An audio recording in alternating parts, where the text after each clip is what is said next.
રાધે રાધે, જય સિયારામ.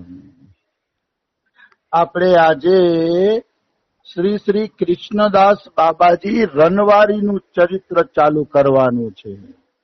હા, આપણે 3 કૃષ્ણદાસ બાબાના ચરિત્ર થયા. પેલું જય કૃષ્ણદાસ બાબા કામવન વાળા, પછી કૃષ્ણદાસ બાબા ગોવર્ધનમાં ચકલેશ્વર વાળા, અને આ કૃષ્ણદાસ બાબા છે રનવારી વાળા. એટલે ત્રણેયના નામ તો કૃષ્ણદાસ જ હતા, પણ ગામ ત્રણેયના અલગ અલગ હતા. હા, તો આ રનવારી વાળા કૃષ્ણદાસ બાબાનું ચરિત્ર ચાલુ કરીએ. એક દિવસ રનવારી ગામની અંદર આશ્ચર્યજનક ઘટના બની. હા, ઘટના એવી બની કે કૃષ્ણદાસની કુટિયામાંથી ધુવાણો નીકળતો હતો, ધુવાણો. હા, એટલે બાજુમાં સિદ્ધ જગન્નાથ દાસ બાબા ભજન કરતા હતા, અને જગન્નાથ દાસ બાબાનો એક શિષ્ય હતો બિહારી દાસ. હા, તો જગન્નાથ દાસ બાબાએ બિહારી દાસને કીધું કે બિહારી દાસ, જરા જઈને જોતો ખરા, કૃષ્ણદાસની કુટિયામાંથી ધુવાણો નીકળે છે. હા, શું છે? કૃષ્ણદાસ તો ચૂલો રાખતા નથી. કૃષ્ણદાસ તો વ્રજવાસીની ભિક્ષા માંગીને જીવે છે. તો આજે એની કુટિયામાંથી ધુવાણો શું કામ નીકળે છે? તું જા, જઈને જલ્દી જલ્દી જઈને જો તું. હા, એટલે બિહારી દાસ ભાગીને ગયા ને તો અંદરથી દરવાજો બંધ હતો. બિહારી દાસે દરવાજો ખખડાવ્યો કે કૃષ્ણદાસ બાબા, કૃષ્ણદાસ બાબા, પણ એ દરવાજો ખોલતા નથી. હા, દરવાજો નથી ખોલતા. તો એને દરવાજાની તિરાડમાંથી જોયું, તો તિરાડમાંથી એને શું જોયું? સિદ્ધાસનની મુદ્રામાં, એટલે કે પદ્માસન એવું કઈક વાળી અને કૃષ્ણદાસ બાબા બેઠા છે, અને અંગૂઠેથી એના શરીરમાં અગ્નિ પ્રગટ થઈ છે. હા, અંગૂઠેથી અગ્નિ પ્રગટ થઈ છે. એ અગ્નિ ધીરે ધીરે શરીરને બાળતી બાળતી છાતી તરફ આગળ વધે છે. હા, અને કૃષ્ણદાસ બાબા નિરાતે શાંતિથી બેઠા છે, અને હરે કૃષ્ણ એ મંત્રનો જપ કરી રહ્યા છે. હા, કાંઈ અગ્નિ બળે છે, અગ્નિથી શરીર બળે છે, તો એ કૃષ્ણદાસને બિલકુલ ચિંતા નથી, અને એ હરે કૃષ્ણ એ મહામંત્રનો જપ કરે છે. હા, કૃષ્ણદાસ બાબા તો આ રીતે કૃષ્ણ બાબાનું શરીર દગ્ધ થવા માંડ્યું. એટલે બિહારીદાસ ભાગીને ગયા જગન્નાથદાસ બાબા પાસે, અને જગન્નાથદાસ બાબાને કીધું કે બિહારી બાબાનું તો શરીર, કૃષ્ણદાસનું શરીર તો બાબા દગ્ધ થઈ રહ્યું છે, હળગી રહ્યું છે. શું કારણ છે કે એનું શરીર હળગે છે? હા, ત્યારે સિદ્ધ જગન્નાથ બાબા ચીખ પાડીને કહે છે, વિરહ અગ્નિ, વિરહ અગ્નિ, વિરહ અગ્નિ. કૃષ્ણદાસ બાબાને તો ઈ કે વિરહ અગ્નિ પ્રગટ થઈ ગઈ છે. ઈ કે જાઓ જાઓ જલ્દી જાઓ. ઈ કે એની વિરહ અગ્નિમાં ઈ બળી જશે નહીં તને. હા, ત્યાં તો પાસ પડોશના વ્રજવાસી દોડીને આવે છે. કૃષ્ણદાસ બાબાની કુટિયાનો દરવાજો તોડે છે.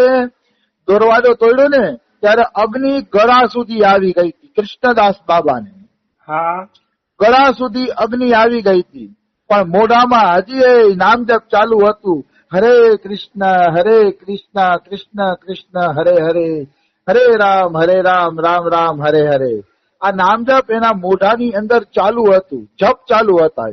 હા, ભાઈ સંત તો એને જ કહેવાય કે ગમે એવી કઠિન પરિસ્થિતિમાં જેના મોઢામાં ભગવાનનું નામ ન બંધ થાય ને એને સંત કહેવાય. આપણે તો જોજો ઠેસ લાગશે ને તો ઓય બાપલિયા નીકળી જશે, કારણ કે આપણે આખી જિંદગી ઓય બાપલિયા જ કર્યું છે. હા, નામ તો એને કહેવાય કે ઠેસ લાગે, પડી જાય, આખડી જાય, કાંઈ પણ થાય ને રાધે રાધે નીકળે મોઢામાંથી. હા, ત્યારે આપણે કહી શકીએ કે ના, આ નામ જપ બરોબર છે. બિલકુલ. બાકી તો શું, હા જીભેથી નામ લઈએ છીએ, સારી વાત છે, કઈ વાંધો નહીં. પણ ગમે એવી મુસીબતમાં નામ જપ બંધ ન થાય ત્યારે આપણે માનવું જોઈએ કે હવે નામ બરોબર થાય છે. હા, કોઈ પણ મુસીબત આવે, ગમે એવી મુસીબત આવે, નામ જપ બંધ થવા જોઈએ નહીં. આવી વસ્તુ છે. તો કૃષ્ણદાસ બાબા મસાલની જેમ હળગતા હતા. અને હળકતા હળકતા ગળા સુધી અગ્નિ આવી ગઈ હતી તો એના જપ બંધ નહોતા થયા. હા અને એને હળકતા હળકતા હાથ ઊંચા કર્યા. ઊંચા કરીને કીધું કે તમારા ગામ રનવારીમાં ક્યારેય કોઈ પણ પ્રકારનો સંકટ નહીં આવે, કોઈ દી દુર્ભિક્ષ એટલે અકાળ નહીં પડે, મહામારી એટલે પ્લેગ જેવો કોઈ રોગ નહીં આવે, કોરોના જેવો કોઈ રોગ નહીં આવે. જાઓ, તમારું ગામ સુરક્ષિત રહેશે, વાહ વાહ તમારું ગામ સદાય સુરક્ષિત રહેશે, એમ એને આશીર્વાદ આપ્યા. અને સાચું કહું ને, મારી જિંદગીમાં મેં ખાલી વ્રજની જ વાત નથી કરતો, આખા વિશ્વમાં રનવારી ગામ જેવો ભંડારો ક્યાંય જોયો નથી. હા હું કહું ને, આખા વ્રજ 84 ના સાધુ ઊંધા માથે લટકાઈને તો એ રનવારી જેવો ભંડારો ન કરી શકે. હા રનવારીમાં અમારા સુખરામ બાબાએ કથા કરી. હા તો અમે બધા એ કથામાં જતા હતા તો આનો ભંડારો કેવો વિચિત્ર. જયારે મંદિરમાં કથા હોય ત્યારે ભંડારામાં શેઠિયાનું પાંચ્યું નહીં લેવાનું, વ્રજવાસી જ આપે. લોટ ને ગોળ ને ઘી ને દાળ ને ચોખા ને જે હોય વ્રજવાસી જ આપે. અને વ્રજવાસીના અનાજમાંથી ત્યાં ભંડારો થાય છે. વાહ વાહ અને તમે જુઓ તો વ્રજવાસીનો, કારણ કે બાબાના આશીર્વાદ છે ને, તમારે અન્ન અને ધન ખૂટશે નહીં. હા એટલે વ્રજવાસીનો એવો ભાવ છે કે બાબાના આશ્રમમાં કોઈ કથા થાય તો ભંડારો વ્રજવાસી જ કરે. હા અને યાના વ્રજવાસી ઉદાર, કોઈ ડોલ ભરી ભરીને લોટ આવે, કઈક કઈક તો મોટા મોટા તપેલા ભરીને લોટ આવે. હા મોટા મોટા તપેલા ભરીને લોટ આવે. હું તો જોતો રહી ગયો, બધા વ્રજવાસીનો ભાવ તો જો કેટલું કેટલું આપે છે. અને ભંડારો એ કેવો, ખાલી સાધુ સંતોને જ ન જમાડે, જેથી ભંડારો હોય તેથી આખું ગામ જમે. હા કેવલ વ્રજવાસીના અન્નમાંથી આખું ગામ જમે. અમે એ રનવારીના ભંડારામાં ગયા હતા, માલપુઆ અને કેટલું કેટલું એને બનાવ્યું હતું, આખું ગામ જમ્યું તો ઘટાડો ન આવ્યો. હું હજી ગેરંટી પૂર્વક કહું છું કે આખા વિશ્વમાં રનવારી જેવો ભંડારો ક્યાંય થતો જ નહીં હોય. હા બધી જગ્યાએ શેઠના ધનનો ઉપયોગ થાય, શેઠિયા આપે ત્યારે ભંડારો થાય. આ રનવારી જ એક એવું ગામ છે કે ગમે એટલા માણસો થાય ને તો વ્રજવાસીના અનાજમાંથી જ ભંડારો થાય છે. હા એ રનવારીની વિશેષતા છે. મેં તો મારી જિંદગીમાં આટલું બધું ભાવ અને પ્રેમ વ્રજવાસીનો ક્યાંય જોયો નથી, વિશ્વના કોઈ ખૂણે નથી જોયો. રનવારીનો એવો સુંદર ભંડારો થતો હોય છે. તો જગન્નાથદાસ બાબાએ જોયું કે અગ્નિ બળતી બળતી ગળા સુધી આવી ગઈ છે. એટલે જગન્નાથ બાબાએ રૂની 3 વાટો બનાવી. હા 3 વાટો બનાવી અને કૃષ્ણદાસના માથા ઉપર રાખી દીધી. એટલે વાટો ભેગું કૃષ્ણદાસનું આખું શરીર બળીને ભસ્મીભૂત થઈ ગયું. આખું શરીર બળીને ભસ્મીભૂત થઈ જાય છે, નિશ્ચિત, એમાં કોઈ શંકા નથી. આવી વસ્તુ છે. તો કૃષ્ણદાસ બાબા કોણ હતા? એનું શરીર વિરહ અગ્નિમાં શા માટે બળી ગયું? શું કારણ હતું? એનાથી શું ભૂલ થઈ હતી? કેમ થયું બધું? હવે એની વાત આપણે ધીરે ધીરે આગળ વધારવાની છે. હા કે કૃષ્ણદાસ બાબાનું શરીર બળીને ભસ્મ શું કામ થઈ ગયું? તો કે આ કૃષ્ણદાસ બાબાનું પૂર્વ નામ હતું કૃષ્ણ પ્રસાદ ચટ્ટોપાધ્યાય. હા જન્મસ્થાન બાંગ્લાદેશનું જસોહર જિલ્લો, અને જસોહર જિલ્લાનું મહમદપુર ગામ. હા પિતાનું નામ છે ગોકુલેશ ચંદ્ર ચટ્ટોપાધ્યાય. હા જ્યારે એમના લગ્નનો પ્રસ્તાવ રાખ્યો કે બેટા તારે લગ્ન કરી લેવાના છે, એટલે લગ્નની રાત્રિએ જ ઘર છોડીને ભાગી નીકળ્યા. હા 16-17 વર્ષની ઉંમરમાં એને ઘર છોડી દીધું. હા અને ઘર છોડીને વૃંદાવન તરફ પોતે ભાગી નીકળ્યા. કૃષ્ણ પ્રેમ જ એવો છે કે કૃષ્ણ પ્રેમની જ્યોત કોઈમાં જાગે છે ને તો એનું મન વૃંદાવન તરફ દોડે છે કે હું વ્રજભૂમિમાં ક્યારે નિવાસ કરું. અને 5 ભક્તિના અંગોમાં એક ભક્તિનું અંગ છે કે જે આપણા ઈષ્ટ છે ને એના ધામમાં રહેવાનું આપણે મન થાય, ખાવું જ જોઈએ.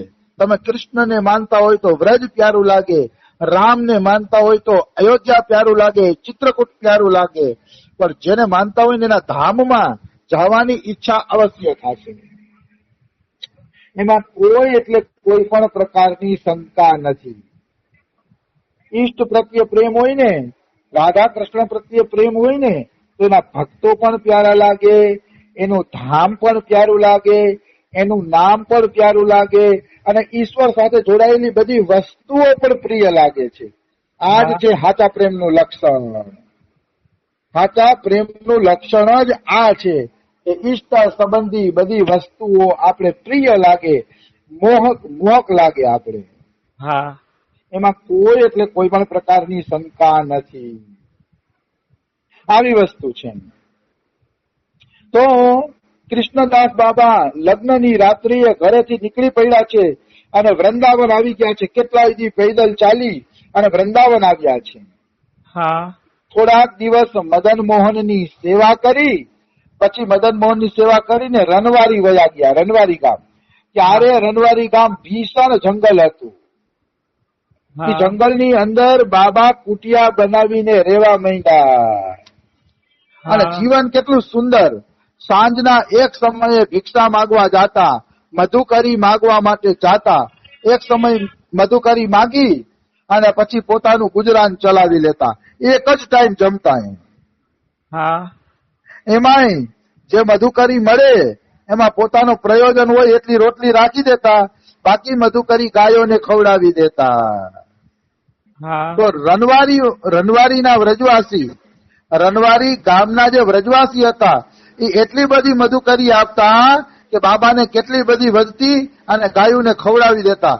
એટલી બધી મધુકરી મળતી. કારણ કે વ્રજવાસીઓનો રોટલો મોટો છે.